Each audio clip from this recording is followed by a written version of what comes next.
Hello everyone, Del Boy Gunner here, Del Boy Gunner TV. Um, I've been on Lee Gunner's channel a few times. Just says, look, I'd like to give my opinion of, let's say, foreign fans and what they have to go through, and let's say getting up early in the morning if they're living in America, Africa, the Far East, Asia, all places like that. What foreign Arsenal supporters have to go through, just to watch a game.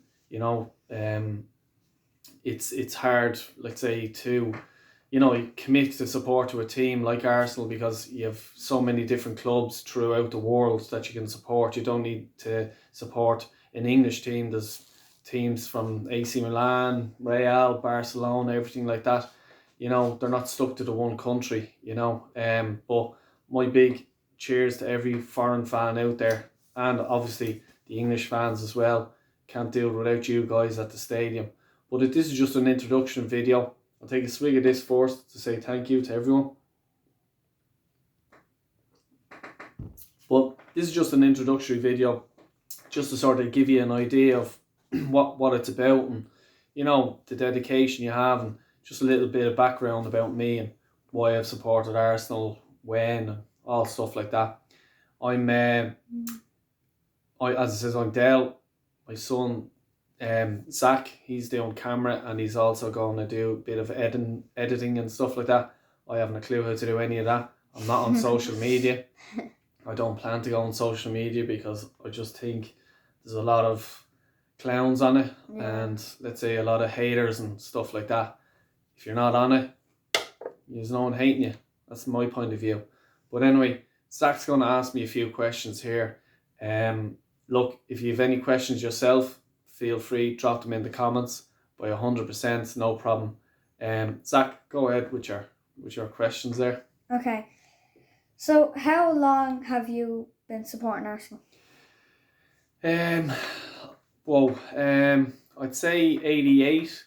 The hardcore Arsenal supporters out there will probably call me jumping on the bandwagon. 88, 89 season. My cousin, big Arsenal fan. He was always in my ear to support Arsenal, and when I was there, why? And I sort of might support Man United or Liverpool or your Leeds and Forest, whatever. I was always interested in football, and I wasn't stuck to a team. And one week it was Man United, next week it was Liverpool, and then just that season I started to watch Arsenal a bit more. I wasn't calling myself an Arsenal supporter, but when Michael Thomas scored that goal in Anfield, that sealed the deal. I was hooked, and nearly jumped out me sitting room window supporting. I was just, that was the day that I definitely supported Arsenal. So the hardcore Arsenal fans like Jez, Kenny and crew, they'll probably say, yeah, he jumped on the bandwagon. But look, I think I've earned my stripes now. I've been supporting them that long. So that's how long, 1989. So, okay.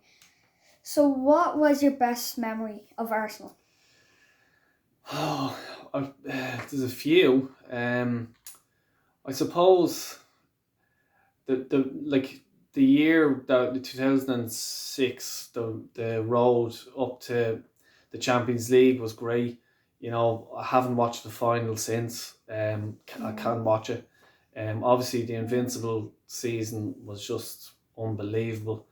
But I think probably when we won the Cup Winners' Cup, I think it was, because that I was so young, and Arsenal were winning good trophies back then. I suppose they're probably best memories of them, and even Michael Thomas, the day that I started supporting him, that was just, you can't write that script. I've had a lot of memories, but yeah, probably the Invincible season as well. Even I think the 98 season when we done the double, that was special as well, because it was so long since we won the league. And the team that we had that year, I loved it. It was one of my favourite Arsenal teams, was the 98 season when we had Anelka and all, and Overmars and the whole crew. Was brilliant. So what was your worst memory?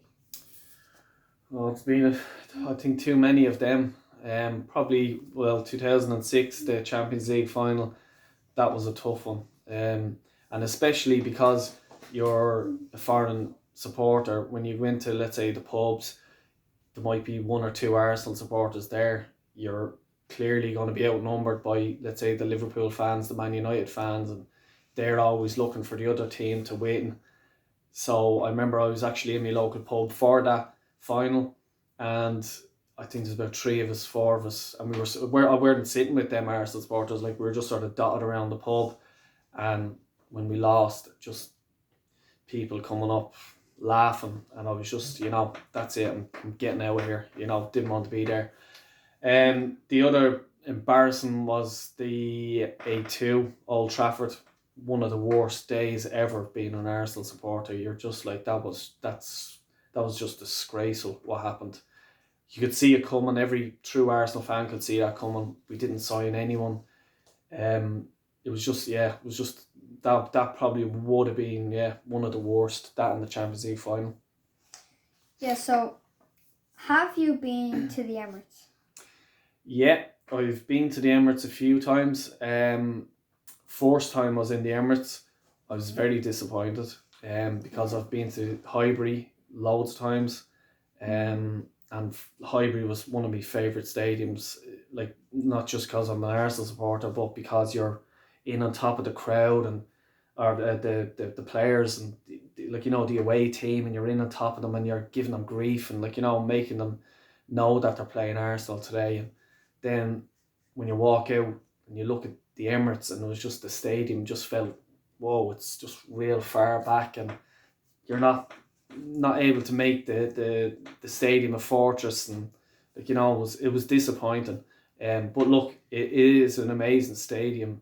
Done the tour, everything like that. Charlie George, had a good conversation with him, and all that stuff. It's brilliant, But yeah, still a beautiful stadium, but not my favourite stadium. I like them the old school, in on top of you. That's my sort of type of stadium. So yeah. So Arteta in a row. Look, I like Arteta. I think he's a good human. He's a good person. Yeah. I liked him as a player as well. He was good at Everton as well. But when he came to Arsenal, I was okay. It was fair enough. I wasn't over the moon. But who's going to turn down the Arsenal job when you've been offered so much millions? I don't know, 5-6 million or whatever he's on.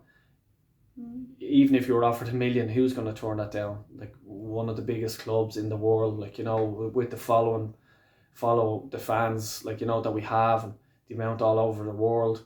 You can't blame him for taking the job. He's going to take the job and stick with the job until he's told he's not wanted anymore. We're going to not finish in the top 4 this year. And top 4, look, is not what we're all looking for. It's, well, certainly me, it's the league is to win. That's what you want. I'm a winner. I've always wanted to win. I always aim to win. But this top 4, he's not going to get there. He'll probably get top 6, top 7. It is an improvement from last 2 seasons where we finished 8th. Do the board of directors then go on and say, yeah, okay, that's an improvement. We got 6th this year. Let's go again, and probably get 8th again. So there's 4 years we're gonna waste. And there we are 4 years down the line, and what a waste of money, waste of time. We want to win it. So I'm definitely Arteta out. But yeah, look, I like the chat, but that's it. Yep. Okay. So that's all the questions. Yeah, that's it. No, Arteta is an alright manager, but I know we can get better. We can get a better manager. Well, it's just because you're so young and you've been sort of through the sort of Arsene Wenger area and obviously Arteta. But look, we have been better. We will get better, and let's hope we get better sooner rather than later. Yep. Okay. Thanks everyone, and look, we'll be dropping a few more videos. Please subscribe, and we'll keep the content good. And hopefully, if you have any questions or anything like that, please stick it in the comments below. And from Ireland, Sláinte. Bye.